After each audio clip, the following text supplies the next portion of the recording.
All right, ready to dive into something fascinating? We're talking impact play, specifically spanking, caning, flogging. We're going to really unpack what makes these practices so compelling for some. Our guide today, Lolita Wolf and her insightful chapter from The Ultimate Guide to Kink. It really is about more than just the physical sensations. I mean, don't get me wrong, those are definitely a part of it.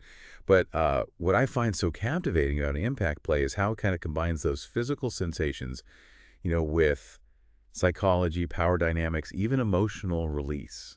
Wolf actually uses the term gateway to describe spanking in relation to BDSM. She even mentions entire communities dedicated solely to spanking. That's going to tell you something, right? Yeah, it definitely suggests that spanking offers like this really unique blend of accessibility and depth. Like think about it. You don't need any special equipment, really just your hands.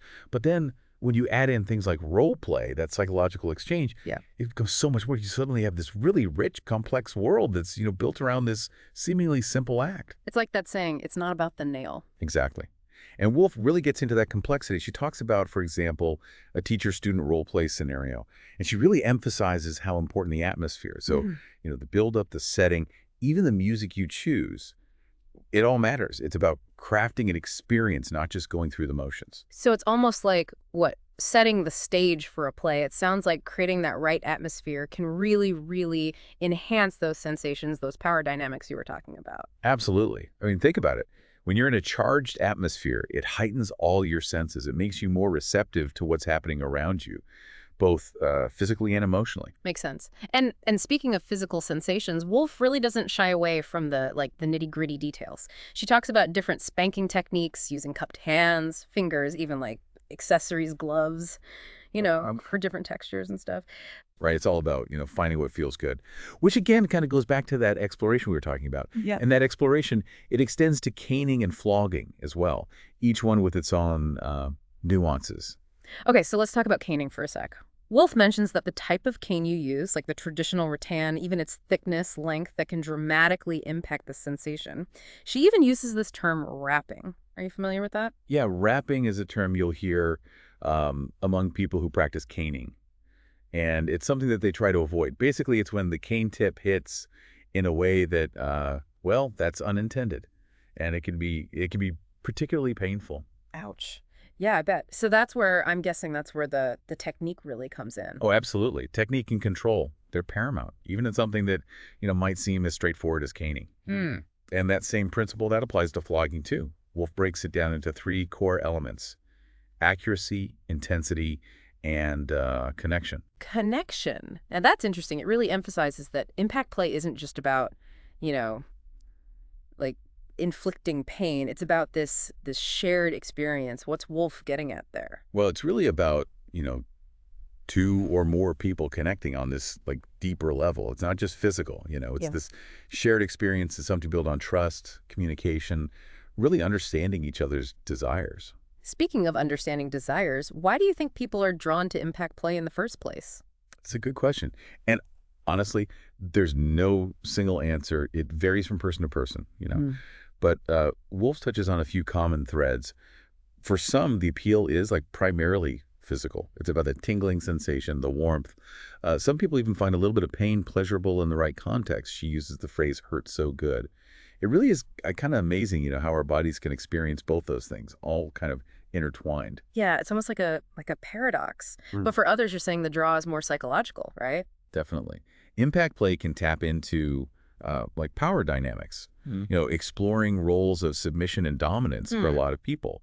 That exploration can be incredibly erotic, even liberating. It's like, you're stepping into a scene like a fantasy almost, but it's real, you're experiencing these very real sensations along with it. Exactly. And it allows for a safe, consensual way to do that, to explore those fantasies. Wolf also brings up how spanking specifically can be tied to childhood experiences, even if those experiences weren't necessarily positive ones. What do you think about that connection? I think it's an important point she makes. I mean, it speaks to how deeply personal these practices can be. For some people, engaging in impact play, it can be a way to kind of reclaim or reframe those past experiences. Like they're taking back control, turning something that maybe potentially was negative into something positive, something empowering. So it's about what? Like rewriting the narrative, Yeah. taking ownership of those experiences and shaping them into something that feels good on their own terms, you know? Yeah, exactly. But, it also reminds us that everyone is bringing their own history to these experiences, their own unique baggage. Yeah. Which is why, again, that open communication, that understanding between partners, it's absolutely crucial. Creating a space where, everyone feels safe and respected, no matter like their background, their experiences. We've talked about the physical aspects, the psychological aspects, but Wolf also kind of alludes to like this spiritual or emotional dimension to impact play. Can you, I don't know, maybe elaborate on that a little bit? Yeah, it's interesting, right? She talks about how some people find this sense of like catharsis or release through impact play, almost like a weight being lifted off them. Like purging something they've been carrying, Yeah. stress, emotional baggage, even just like pent up energy. Yeah, exactly. Yeah. And she also talks about how it can create this really, really deep sense of connection between partners, this like vulnerability and trust that you don't find in many other places. It makes sense when you think about it. I mean, you're literally putting yourself in each other's hands, right? Both physically and emotionally. Exactly. And that level of trust, that vulnerability, it can be incredibly intimate. It's bonding.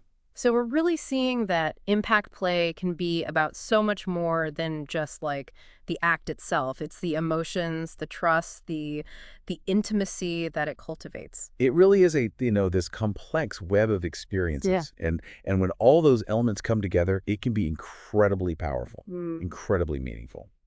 Now, Wolf also spends a significant amount of time in this chapter talking about technique, especially with caning and flogging. Why do you think that is? Yeah, it seems like with something like caning or flogging, there's a certain level of risk there. So having the right technique, knowing how to use those tools safely, it's got to be a huge part of it. Oh, absolutely. It really boils down to safety and trust. I mean, when you're engaging in impact play, you're literally placing your trust, your well-being in your partner's hands. Yeah.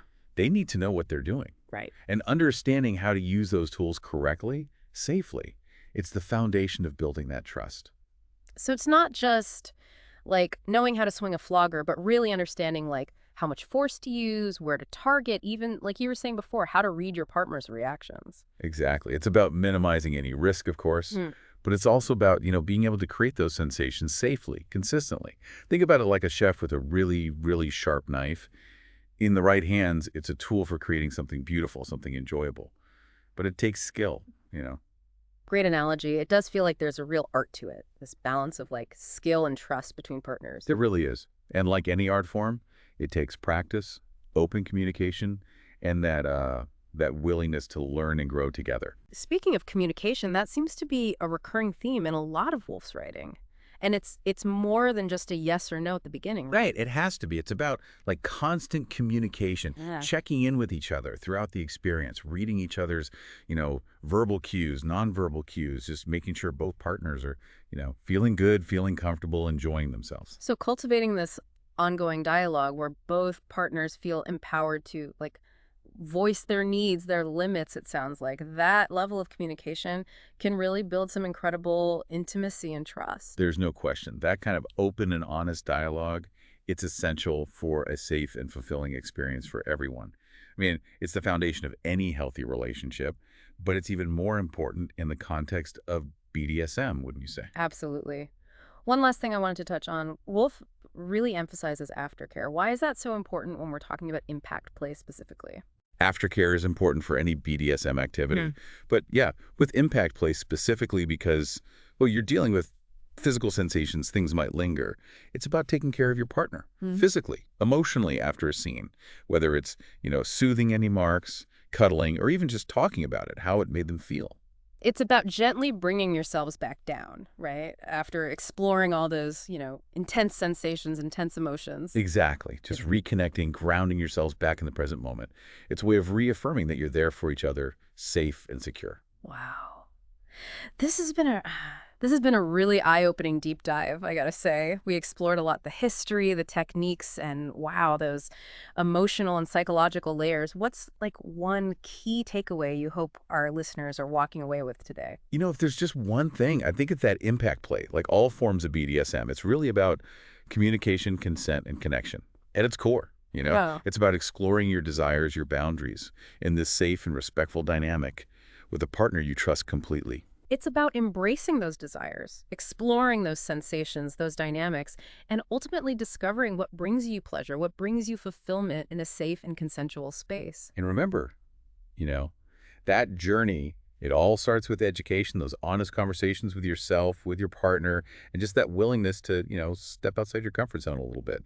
Embrace those new experiences. And on that note, we'll leave you with this. If impact play can be about so much more than just, the physical sensations, if it's about trust, vulnerability, emotional release, even exploring those depths of human connection, what does that tell us about, the vast spectrum of human desire and our infinite capacity for intimacy?